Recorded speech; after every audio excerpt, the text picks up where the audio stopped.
కేసులు బద్దలవుతున్నాయి, బౌండరీలు దాటుతున్నాయి.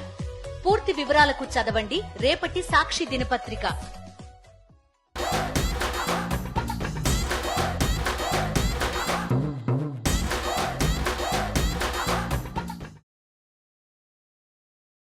అందరికీ నమస్తే. గరం గరం వార్తలకి స్వాగతం. ఇవాళ కూడా మీకోసం చాలా వార్తలు పట్టుకొచ్చినాం. అంతకంటే ముందుగా హెడ్లైన్స్. 15,000 15,000 15,000 ట్రోల్ చేసుకుంటూ అడుగుతున్న జనాలు. మహేష్ గౌడ్ ఇడుస్తలేడు ఈ కుర్చీని. సెంటిమెంట్ కాబట్టే వస్తున్నాయట ఈ పదవులన్నీ. సమోసాలా కనిపించింది కప్పకాలు. వ్యాక్ 2 అని అంటున్నారు జనాలు. కుండలుంటాయి అనుకున్నారు నిధులు. మూత తీస్తే వెళ్ళినాయి పాములు. మెకానిక్ పని చేస్తా అంటున్న రాజేష్. పాడికి పోయి బండ్లు రిపేర్ చేస్తే ఒక్కొక్క బండికి కమ్సేకం 3,000 రూపాయలు వేసుకున్నా. చంద్రబాబు సారు నిమ్మల రామానాయుడు సారు ఎప్పుడైతే నీకు 15,000 నీకు 15,000 నీకు 18,000 అని అన్నారో అబ్బబ్బబ్బా ఇప్పుడు మామూలుగా ఆడుకుంటారు జనాలు వాళ్ళని. ఏవి ఆ 15,000 ఏవి ఆ 18,000 అని అడిగేటందుకు ఒక్కొక్కరు ఒక్కో తీరు ట్రోల్ చేస్తున్నారు. ఇప్పుడు వినాయక చవితి నవరాత్రోత్సవాలు కాబట్టి ఆ ఉత్సవాలలోనే ఎంతో ఉత్సాహంగా అడుగుతున్నారు ఏవి 15,000 అని. అది కూడా ఎట్లా అంటే ఇగో ఇట్లా.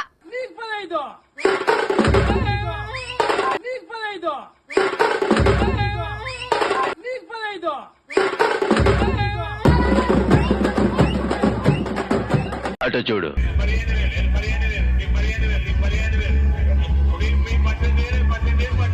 అటు చూడు. నీకు 15,000 నీకు 15,000 నీకు 15,000 నీకు 15,000 ఫైనల్ గా నీకు ఒక్కడికి 18,000. అటు చూడు.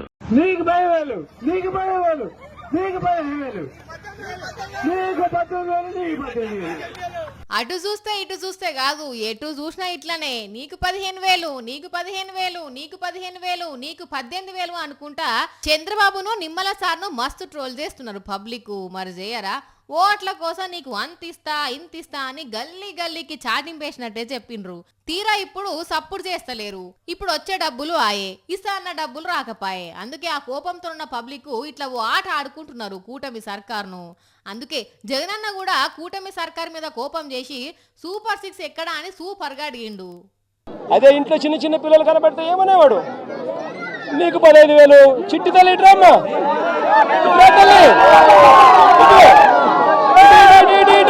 నీకు 15,000 ఇదిగో నీ తమ్ముడికి నీకు 15,000 అదిగో నీ తమ్ముడికి ఇంకొక తమ్ముడి దగ్గరకు వచ్చినా నీకు కూడా 15,000.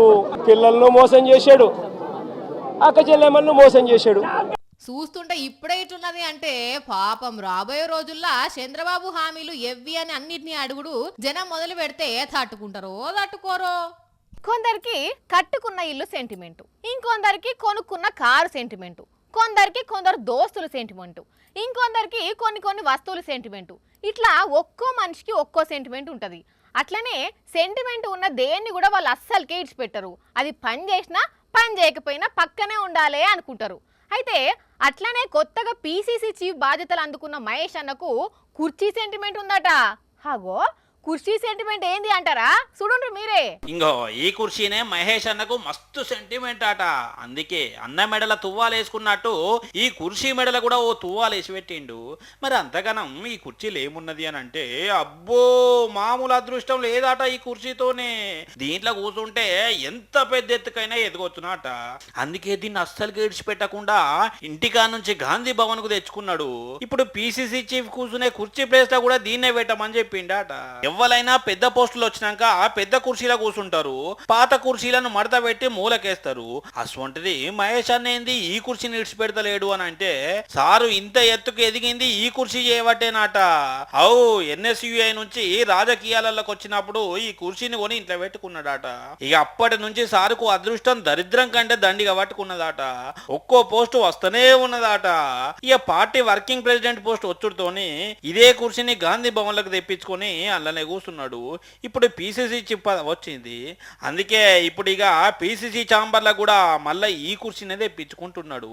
ఇక మహేష్ అన్న ఈ కుర్చీ సెంటిమెంట్ గురించి తెలిసిన వాళ్ళు బా ఇంత మంచి అదృష్టపు కుర్చా ఇన్ని పదవులు ఇచ్చింది అని అంటే రేపట్ల సీఎం పదవి కూడా ఇస్తుందో అని అనుకుంటున్నారు. అయినా ఎవరేమనుకుంటేంది, నేనైతే ఈ కుర్చీని ఇడవనంటే ఇడవని అంటున్నాడట మహేష్ అన్న. కానీ ఎవరన్నా పొరపాటున పోయి ఆ కుర్చీలో కూర్చుంటే అస్సలకే ఊకోడు కావచ్చు కదా, మళ్ళీ నా అదృష్టం వాళ్ళకి ఇట్లా ఎక్కడ తిరుగుతుందో అని. కాలేజీలా కోచింగ్ సెంటర్లా సారు క్లాస్ చెప్పేటప్పుడు ఏ పోరగాని దగ్గరనన్నా ఫోన్ మోగితే ఎట్లుంటది? చల్ దొబ్బైరా దొబ్బై, క్లాస్ అనుకున్నావా సినిమా హాల్ అనుకున్నావా అని సీరియస్ అయి బయటకు పంపుతారు. కొందరు సార్లు మస్తు స్ట్రిక్ట్ కదా, కానీ అదే పొలిటికల్ మీటింగ్లల్లా ఫోన్ వస్తే ఎవ్వరు పట్టించుకోరు. నా మీటింగ్కి వచ్చుడే 10,000 అనుకుంటారు కదా. కానీ ఈ పొలిటికల్ లీడర్ అట్లా కాదులా, కాలేజీలో ప్రిన్సిపల్ కంటే మస్తు స్ట్రిక్ట్. చూడండి మీరే. सबका मोबाइल ऑफ कर दो या साइलेंट कर दो. जो भी आदमी यहाँ बैठ के बात करने लगा तो फिर मैं बाहर भेज दूंगा उनको. అర్థమైంది అనుల్లా సార్ ఏమన్నాడో, ఫోన్లు గీన్లు స్విచ్ ఆఫ్ చేయాలి, లేకుంటే పురాగా బంద్ పెట్టాలి, అంతకు వీలు కాకుంటే సైలెంట్ మోడ్లో పెట్టుకోండి, అంతేగాని అట్లనే వదిలేసి ఏమవుతుందని లైట్ తీసుకుంటే బరాబర్గా బయటికి పంపిస్తా, నేను మస్తు స్ట్రిక్ట్, మీరు కూడా అంతే స్ట్రిక్ట్గా ఉండాలని ముఖం మీదనే చెప్పేసిండు. కథ సల్లగుండా నిజంగా పంతుల కంటే సీరియస్గా ఉన్నాడు కదా. ఈ రోజుల్లో కూడా ఇట్లాంటి లీడర్లు ఉంటారా అంటే ఎందుకుండరు? ప్రత్యక్ష ఉదాహరణ ఈసారే. మరి ఇంతకు మరి సార్ ఎవరో గుర్తుపట్టినరా? ఎస్, తెలంగాణ బీజేపీకి ఇన్ఛార్జ్గా వచ్చిన అభయ్ పాటిలే. సికింద్రాబాద్ పార్లమెంట్ బీజేపీలో మీటింగ్కి వచ్చిన సారు సభ్యత్వాల మీద మాట్లాడుకుంటే ఈ కామెంట్ చేసిండు. అట్లని ఇంతటితోనే ఆగలే.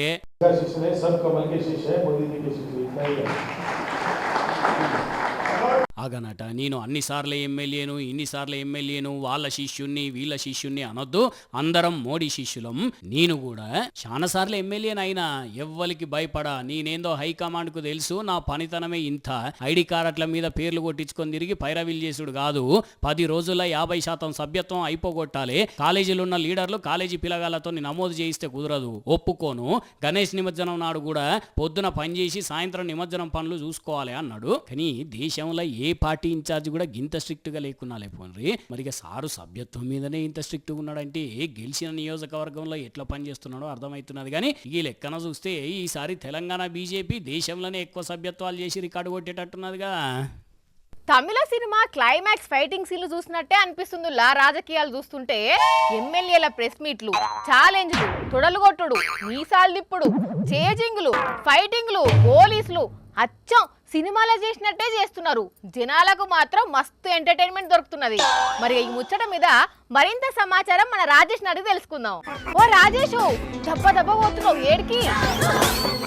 ఇక్కడికన్నా పోతుంటే చాలు నల్ల పిల్ల ఎదురొచ్చినట్టు ఎదురొస్తావు నువ్వు. అయితే నువ్వే ఒక రాక్షస బల్లి. అసోంటిది నీకు నల్ల పిల్ల ఎదురొచ్చినా గండు పిల్ల ఎదురొచ్చినా ఏమైతుంది? కానీ ఆఫీస్కి రాకుండా ఏడిపోతున్నావు నువ్వు.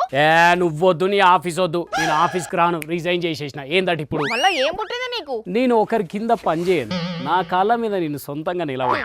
ఒక్క నిమిషం కదలకుండా చక్కగా నిలవరాదు కానీ నీ కాళ్ళ మీద నువ్వు నిలబడతావా? ఇగో చెప్తున్నా, ఇట్లా నన్ను డిస్కరేజ్ చేస్తావని నీకు చెప్పకుండా పోతున్నా. నేను ఏడికి పోతున్నావు? విజయవాడ. ఎందుకు అంటే మొన్నటి వరదలకు పాపం అక్కడ ఇండ్లన్నీ మునిగిపోయినాయి కదా, చాలా మంది బైకులు కూడా ఖరాబ్ అయినాయి తెలుసు కదా.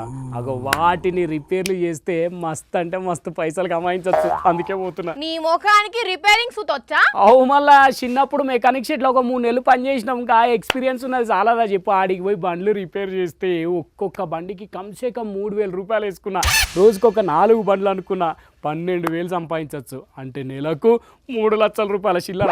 మస్తు అంటే మస్తు సంపాదన. నీ తలకాయ లచ్చలు కాదు, పెంకాస్ బిచ్చలు కూడా రావు. వరదలకు ఖరాబ్ అయిన బండ్లు ఫ్రీగా రిపేర్లు చేస్తామని చెప్పింది కదా చంద్రబాబు సారు. ఇక ఫ్రీగా చేసి తెడిచిపెట్టి నీ కాడికి ఎవరు వస్తారు? తొక్క. ఫ్రీగా ఎవరు చేస్తున్నారో ఎక్కడ చేస్తున్నారో తెలియదు కానీ జనాలు మాత్రం పైసలు ఇచ్చే చేయించుకుంటున్నారు. అగో గా అక్క చెప్తాది. డైరెక్ట్ రిపేర్ పాయింట్ పెట్టారు. ఫ్లడ్ ఎఫెక్టెడ్ ఏరియాస్ లో పికప్ డ్రాప్ మొత్తం వాళ్ళదే. 2,000 to 4,000 రూపీస్ లో బైక్ రిపేర్ చేసి ఇచ్చేస్తారు మనకి. చూసినావు కదా, ఫ్రీగా చేసేటోళ్ళు ఉంటే ఆ అక్క పైసలు ఇచ్చేందుకు రిపేర్లు చేయించుకుంటుంది చెప్పు. వాళ్ళు ఇంకా ఇంటికి వచ్చి బండి తీసుకుపోయి రిపేర్ చేసి మళ్ళీ ఇంటికి తీసుకొచ్చి ఇస్తున్నారట. అట్లున్నది సర్వీసు, పైసలు ఇచ్చి తీసుకుపోయేటోళ్ళది. అనుకుంటానే ఉన్నా, ఇసుక ఉచితమనే పైసలు దండుకున్న బాబు రిపేర్లు ఫ్రీగా చేపిస్తాడా అని. అయినా బాబుకు అమలు చేయని హామీలు ఇచ్చుడు అలవాటే కదా. సర్లే నేను పోతున్నా. సరే పోతేవో ఫ్రీగా రిపేర్లు చేయి, అంతేగాని ఇప్పటికే కష్టాలలో ఉన్న వరద బాధితులకు పీక తినకు, అర్థమైందా? అని చూసినారుల్లా, విజయవాడ వరద దగ్గర ఇంకా అక్కడ ఉన్న కష్టాలు మాత్రం తీరలేదు. ఖరాబ్ అయిన బండ్లు, మోటార్లు, ఫ్రిడ్జులు, ఏసీలు రిపేర్లు చేయించుకునేందుకు మస్తు అవస్థలు పడుతున్నారు. పాపం ఎంత కష్టం వచ్చారా నాయన. ప్రతి గల్లీలా, ప్రతి ఇంట్లో, ప్రతి 10 మందిలా 3-4 బరాబర్గా జలుబు, జ్వరాలు, ఒళ్ళు నొప్పులు, డెంగ్యూ జ్వరాలు. గవర్నమెంట్ దవాఖానాలు, ప్రైవేట్ దవాఖానాలు జిబజిబలాడిపోతున్నాయి. బెడ్లు దొరక్క కిందనే బెడ్లను ఏర్పాటు చేసి ట్రీట్మెంట్లు చేస్తున్నారు డాక్టర్లు. జర సెలవులు పెట్టకుండా పని చేయాలని పై ఆఫీసర్లు ఆర్డర్లు వేస్తున్నారు కదా. అయితే ఇటొకసారి చూడుండ్రి కథ ఎట్లున్నదో. ఓ అక్కలు లేవుండ్రి లేవాలే. అగో పాపం వాళ్ళు జ్వరం వచ్చిందని దవాఖానకు వచ్చి బెడ్ మీద రెస్ట్ తీసుకుంటుంటే అట్లా లేపుతారు ఏందని అంటారా? అట్లా అనుకుంటే మీరు పప్పుల కాలేసినట్టే. వీళ్ళంతా నర్సులు, డాక్టర్లు మందులు రాసిస్తే మందులు ఇస్తారు, ఇంజక్షన్లు వేస్తారు. మరి డాక్టర్లు ఏరి అంటారా? వచ్చిండ్రు. అర్థమైందా ఏం జరుగుతున్నదో? దవాఖానకు వచ్చిన నాడే 3-4 రోజులకు సరిపోని సంతకాలు పెట్టిపోతున్నారు. నర్సులు మంచిగా రెస్ట్ తీసుకుంటున్నారు. ఇక పానం బాలేకి వచ్చిన వాళ్ళు మాత్రం ఇగొస్తాడు అగొస్తాడని వెయిట్ చేస్తున్నారు. కాకపోతే వీళ్ళకి తెలియదు ఇలా డాక్టర్ అసలుకే రారని. చెప్పే తాత ఎప్పుడొచ్చినావు దవాఖానకు? వచ్చిన సార్ నాకు జ్వరము, దగ్గు, కాల్చులు గుంజుడు. ఇప్పటిదాకా వాళ్ళు గతి లేదు సార్. ఇప్పుడు ఒక డాక్టర్ కూడా ఇప్పటిదాకా మరి ఏమైందంటే వాళ్ళు ఎందుకు వచ్చిన బాబు కూడా అడగట్లేదు. 11 వస్తాంది, ఆయన కూడా ఒక డాక్టర్ కూడా వస్తలేరు. ఇన్నారుల్లా వరంగల్ జిల్లా రాయపర్తి సర్కార్ దవాఖానలో ఎట్లున్నదో కథ. పేరుకు మళ్ళా మస్తు మంది డాక్టర్లు ఉన్నారట. బయట ప్రైవేట్ క్లినిక్లు పెట్టుకొని సర్కార్ నౌకర్కు నామాలు పెడుతుర్రట. ఇక నర్సులు డ్యూటీకి వచ్చి టైం కాగానే వెళ్ళిపోతుర్రట. అమ్మలు వరంగల్ జిల్లా మంత్రులు సీతక్క, సురేఖక్క, వైద్య ఆరోగ్య శాఖ మంత్రి దామోదర్ సారు అసలుకే జరల సీజను. దవాఖానలకు డాక్టర్ రాకుంటే ఎట్లా సార్లు? జర గట్టిగా వార్నింగ్ ఇచ్చి డ్యూటీకి వచ్చే ఉపాయం చేయరు సారు, మీకు పుణ్యం ఉంటది జర. లీడర్ల ఇంటికి రోడ్డు లేకున్నా, రోడ్డు ఖరాబ్ అయినా, కరెంటు లేకున్నా, కరెంటు స్తంభాలు వేయాలన్నా వారం రోజులనే రెడీ అవుతుంది. అదే రైతులు మా ట్రాన్స్ఫారం గాలిపోయింది, కొత్త ట్రాన్స్ఫారం కావాలి, కొత్త లోన్ కావాలంటే చెప్పులు అరిగేదాకా తిరిగిన పనులు కావు. రైతుల కష్టాలు ఎట్లుంటాయో ఎంత బాధపడతారో తెలుసు కదా. అయితే ఆఫీసర్లను, లీడర్లను అడిగి విసిగిపోయిన ఒక రైతన్న ఎవరినేంది అడిగేదని ఏం చేసిందంటే, ఎవరో వస్తారు ఎవరో చేస్తారు అనుకుంటే ఎక్కడేసిన గొంగలు అక్కడనే ఉంటున్నది, ఎక్కడ వ్యవసాయం అక్కడనే ఆగిపోతున్నది. ఇప్పటికే షానేళ్ళు ఆగినాం, ఇంకేం ఆగుతామని సొంత పైసలు ఖర్చు పెట్టి సొంతంగానే కాల్వ మీద ఈ బ్రిడ్జి కట్టిండు ఇగో ఈ తాత. మెదక్ జిల్లా టెక్మాల్ మండలం బోట్మాట్పల్లి తాతది. పేరు రాములు. కాల్వ అవతలి తాత భూమితో పాటు 200-300 మంది రైతన్నల పొలాలు ఉన్నాయట. కాల్వలలో నీళ్లు ఎక్కువ వచ్చినప్పుడు రావడం పోవడం ఇబ్బంది అవుతున్నది, పశువులు కొట్టుకపోతున్నాయి. వానకాలంలో వడ్ల బస్తాలు బయటికి దేవన్నంటే నరకం అవుతున్నది. ఎంత మందికి చెప్పినా ఈ ఓట్లు అయిపోగానే చేస్తామంటుర్రట, కానీ మళ్ళా కంటిగ్గర పడతలేరట. ఇక గిట్లయితే లాభం లేదు, వాళ్ళని నమ్ముకుంటే పని కాదని తాత చేసిందట. ఎన్ని రోజులు పట్టిందే?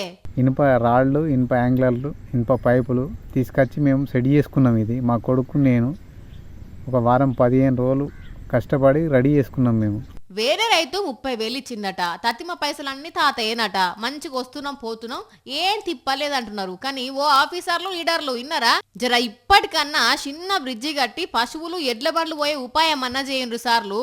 కానీ తాత గ్రేట్ పోన్రి, సొంతగా సామాన్ తెచ్చి కట్టిందంటే నిజంగా ఇంజనీరే పోన్రి. ఇట్లుంటది రైతన్నలు తలుసుకుంటే. బడి పిల్లలకు పాఠాలు చెప్పేటందుకు కొందరు పంతులు కొట్టి చెప్తారు, కొందరు పంతులు తిట్టి చెప్తారు, ఇంకొందరు పంతులు అయితే నవ్వించుకుంటా మంచిగా బుదరకించుకుంటా చిన్న కన్నా నాని అనుకుంటా చెప్తుంటారు.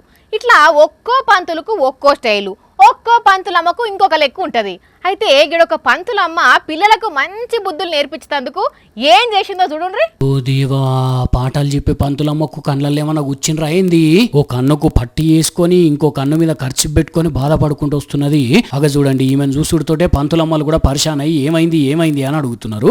అసలు ఇంతకు ఏమైంది, రాసే పెన్ను గిట్లా గుచ్చుకున్నదా అంటే అదంతా స్కిట్టు. బాపురే బాప్, మహానటి రేంజ్ లో ఉన్నది కదా పంతులమ్మ పర్ఫార్మెన్స్. మరి అసలు మ్యాటర్ ఏందయ్యా అంటే, ఉత్తరప్రదేశ్ రాష్ట్రం బదౌన్లో ఉన్న ఇంటర్నేషనల్ స్కూల్లో చదువుకునే పిల్లగాళ్ళు ఇంటికి పోయినాక ఫోన్ బాగా వాడుతున్నారట, చక్కగా చదువుతలేరట. అందరి పేరెంట్స్ నుంచి ఒకటే కంప్లైంట్స్ అట, మా పిల్లలు ఇంటికి వచ్చిందంటే చాలు ఫోన్ పట్టుకొని ఇడుస్తలేరు, పుస్తకాలు పడతలేరు, మీరే ఏదో ఒకటి చేయాలి మేడం అని చెప్పేసరికి మేడం ఇట్లా స్కిట్ చేసింది అన్నట్టు. ఈ స్కిట్టులా మేడం ఇట్లా కన్నుకు పట్టి కట్టుకొని వచ్చుడుతోటి మిగతా మేడమ్స్ ఏమైంది అని అడిగితే రాత్రంతా ఫోన్ ఎక్కువ వాడేసరికి ఇట్లా కంట్ల నుంచి రక్తం కారుతుంది అని అంటది అన్నట్టు madam. I used mobile so many times. అప్పుడు ఈ మాటలు విన్న పిల్లలు భయంతో ఏడుస్తుంటారు. నిజంగానే మనకు కూడా ఫోన్లు వాడితే ఇట్లనే అవుతుందేమో అని ఇగో ఈ తీర్ల పిల్లలతోని ఫోన్ వాడకం మానిపించేదానికి ఈ ఉపాయం చేసిండ్రు అన్నట్టు. కానీ భలే ఉన్నదిలే. ఎంతైనా మేడం సార్ మేడం అంతే, పర్ఫార్మెన్స్ అయితే మామూలుగా లేదు పంతులమ్మది. ఒక్కొక్కలకు ఒక్కొక్క వీక్నెస్ ఉంటుంది. చాలా మందికి సిగరెట్లు, మందు, గుట్కా అలవాటు ఉంటుంది. ఇవి ఒక్కసారి అలవాటు అయినాక బంద్ చేసుడు చాలా కష్టం. అసోంటిదే ఇంకో దిక్కుమాల అలవాటు ఉన్న కొంతమంది పెద్ద మనుషులు రోజు అడవిలోకి పోతుంటే పోలీసులకు డౌట్ వచ్చింది. వాళ్ళ మీద నిఘా పెట్టి లాస్ట్కి ఒక రోజు అటాక్ చేసిర్రు. ఏమైందో చూడండి. ముఖాలు అవపడకుండా నల్ల కవర్లు దొడుక్కొని శుద్ధ పూసలు లెక్క పోలీసులు వెనక నిలుస్తున్నారు చూసిండ్రా. వాళ్ళు ఎవరై ఉండొచ్చు? షెడ్డీ గ్యాంగ్ వల్ల చైన్ స్నాచింగ్ బ్యాచా లేకపోతే గంజాయి బ్యాచా అని ఆలోచిస్తున్నారు కదా. వీళ్ళు మీరు అనుకునేటోళ్ళు కాదు, వీళ్ళది పత్తాలాట బ్యాచ్. పోలీసుల కంట పడకుండా చిత్తూరు జిల్లా పుంగనూరు నియోజకవర్గం చౌడేపల్లి మండల్ బోయకొండ అడవిలో పత్తాలాడేందుకు స్పెషల్ గా డెన్లు ఏర్పాటు చేసుకున్నారట. వీళ్ళు రోజు ఎవ్వరి కంట పడకుండా అడిగి పోయి పత్తాలు ఆడుతున్నారట. అట్లనే ఇట్లనే ఈ ముచ్చట కాస్త పోలీసులకి ఇరుకైంది. ఇగే ఉన్నది మోక చూసి ఆ డెన్ల మీద అటాక్ చేసి మొత్తానికి ఇప్పుడు ఒక 13 మందిని దొరకబట్టిండ్రు పోలీసులు. ఇంకో 4 తప్పించుకొని అడవిలో కురికిండ్రట. వీళ్ళ దగ్గర నుంచి 20 బైకులు, 13,81,000 క్యాష్ స్వాధీనం చేసుకున్నారు. కానీ చూసిండ్రానుల్లా పత్తాలాడి బతుకు బస్ స్టాండ్ అయిన వాళ్ళు ఎంతో మంది ఉన్నారు. అయినా ఆడుతూనే ఉంటారు. ఇట్లా ఏందో ఏం పాడో ఎట్లా బాగుపడతారో ఏందో కదా. చూసిరు కదా, ఇవి ఇవాల్టి గరం గరం వార్తలు. మళ్ళీ వచ్చే ఎపిసోడ్లో ఇంకెన్ని గరం గరం వార్తలతో కలుద్దాం. మన టైం అయితే గుర్తుకున్నది కదా, రాత్రి 8:30కు, మళ్ళా తిరిగి ఉదయం 8:30కు. మర్చిపోకుండా చూడుండ్రి. టాటా.